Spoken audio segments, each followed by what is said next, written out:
চলো আজকে আমার চুলের রহস্য কি সেটা তোমাদের সাথে শেয়ার করি। অনেকেই পার্লারে এসে আমাকে প্রশ্ন করে যে তোমার চুলের মধ্যে তুমি কি লাগাও, তোমার ছোট বেবি হওয়ার পরে তোমার হেয়ার ফল হচ্ছে না? হ্যাঁ, অবশ্যই হচ্ছে। সেটাকে আটকানোর জন্য আমি কি ব্যবহার করি সেটাই তোমাদের সাথে আজকে বানিয়ে শেয়ার করব। তো ভিডিওটা স্কিপ না করে পুরো দেখো, অবশ্যই তোমরাও তোমাদের চুল পড়া আটকাতে পারবে। আমি কিভাবে অয়েলটা বানাবো, আমি সেরকম কেমিক্যালের জিনিস কিচ্ছুই ইউজ করি না আমার চুলে। আমি সব ঘরোয়া পদ্ধতিতেই আর কি আমার চুলের যত্নটা করি। তো চলো আজকে কিভাবে আমি অয়েলটা বানাবো সেটাই তোমাদের সাথে শেয়ার করি। সেখানে আমি অনেক কিছুই নিয়ে নিয়েছি। নেওয়ার মধ্যে তোমরা তো ফার্স্টেই দেখে নিয়েছো যে আমি কি কি নিয়েছি। তাতেও আবার বলে দিচ্ছে, আমি নিয়েছি অ্যালোভেরা, তার সাথে একটু পরিমাণে পেঁয়াজ, কালো জিরে, মেথি এবং কারি পাতা। তোমরা তোমরা যদি বেশি বানাতে চাও তাহলে জিনিসগুলোর পরিমাণটা একটু বাড়িয়ে নেবে। তো আমি বেশি একটা বানাবো না, আমি 1 থেকে 1.5 মাসের মতো জন্যই বানাবো। তার জন্য আমি পরিমাণটা অতটুকুই নিয়েছি। আর হাফ কাপ মতো সর্ষের তেল নিয়েছি, ভালো সর্ষের তেল, এবং খাঁটি নারকেল তেল হাফ কাপের মতো নিয়েছি।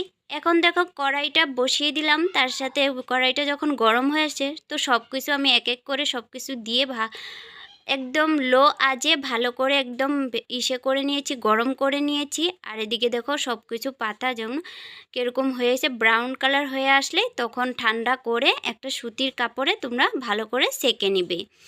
ভালো করে টিপে টিপে সেঁকবে, তাহলে মানে বের করবে, তাহলে অনেকটা তেল বের হবে। অনেকটা, যেহেতু অ্যালোভেরা পেঁয়াজ থাকে তাতে তেলটা একদম আটকে থাকে। তোমরা যখন একটু হাতে চিপে নিবে তখন দেখবে তেলটার পরিমাণটা অনেকটা বেরিয়ে যাবে।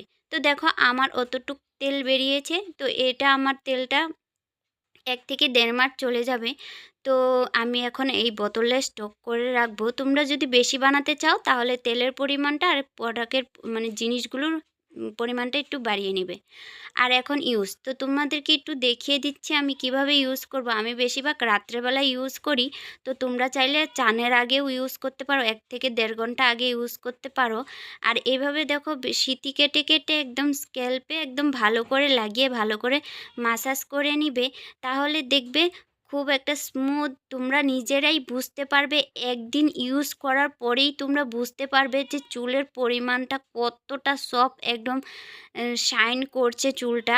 তো আমি অনেক দিন হয়ে গেছে আমি চুলটা ভালো করে যত্ন করছি না, যেহেতু ছোট বেবি ছিল তো তাই আর কি অতটা ভালো করে যত্ন করতে পারি নাই। তো এখন থেকে যেহেতু পূজা চলে আসছে সামনে, তার জন্য ভাবলাম হেয়ার অয়েলটা একটু বানিয়ে নিই, যেহেতু অনেক চুল পড়ছে আমার বেবি হওয়ার কারণে।